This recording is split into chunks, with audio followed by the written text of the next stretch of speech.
नमस्कार, MB news 365 म्हणजे महाराष्ट्रातील बातमीपत्रामध्ये आपले स्वागत आहे। मी मंगेश बोबडे। बघूया आजची विशेष बातमी। बातमी बघण्यापूर्वी आमच्या चॅनलला लाईक आणि सबस्क्राइब करायला विसरू नका।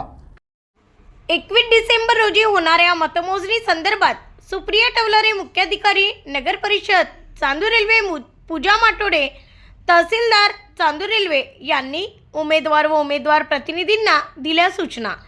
मुख्य सूचनेमध्ये कायदा व सुव्यवस्थेचे पालन करणे, निवडणुकी मतमोजणी दरम्यान 4 राऊंडमध्ये मतमोजणी प्रक्रिया पार पडेल। पहिल्या राऊंडमध्ये प्रभाग क्रमांक 1, प्रभाग क्रमांक 2 व प्रभाग क्रमांक 3 यांची मतमोजणी होईल।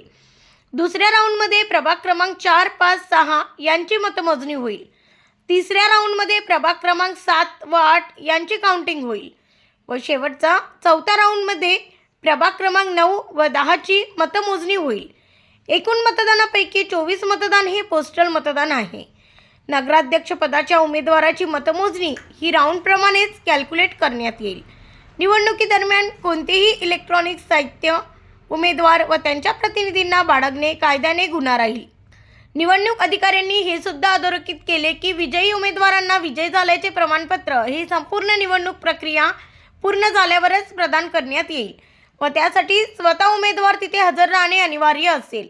दुसऱ्या कोणत्याही प्रतिनिधी व त्यांच्या नातेवाईकांजवळ हे प्रमाणपत्र देण्यात येणार नाही, अशा महत्त्वाच्या सूचना देण्यात तहसीलदार पूजा माटोडे मॅडम तसेच नगर परिषद चांदूर रेल्वेच्या मुख्याधिकारी सुप्रिया टवलारे मॅडम यांनी दिल्या।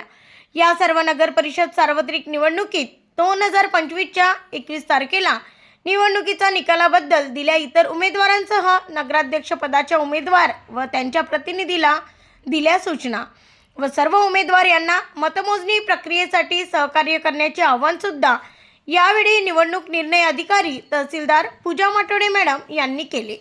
ब्युरो रिपोर्ट, MB न्यूज, महाराष्ट्रातील बातमीपत्र, चांदूर रेल्वे, अमरावती। ही होती आजची विशेष बातमी। अशा विशेष बातम्या पाहण्यासाठी तुम्ही आजच MB न्यूज 365 म्हणजे महाराष्ट्रातील बातमीला लाईक करा, सबस्क्राइब करा। पुन्हा भेटूया एका नवीन बातमीमध्ये। धन्यवाद।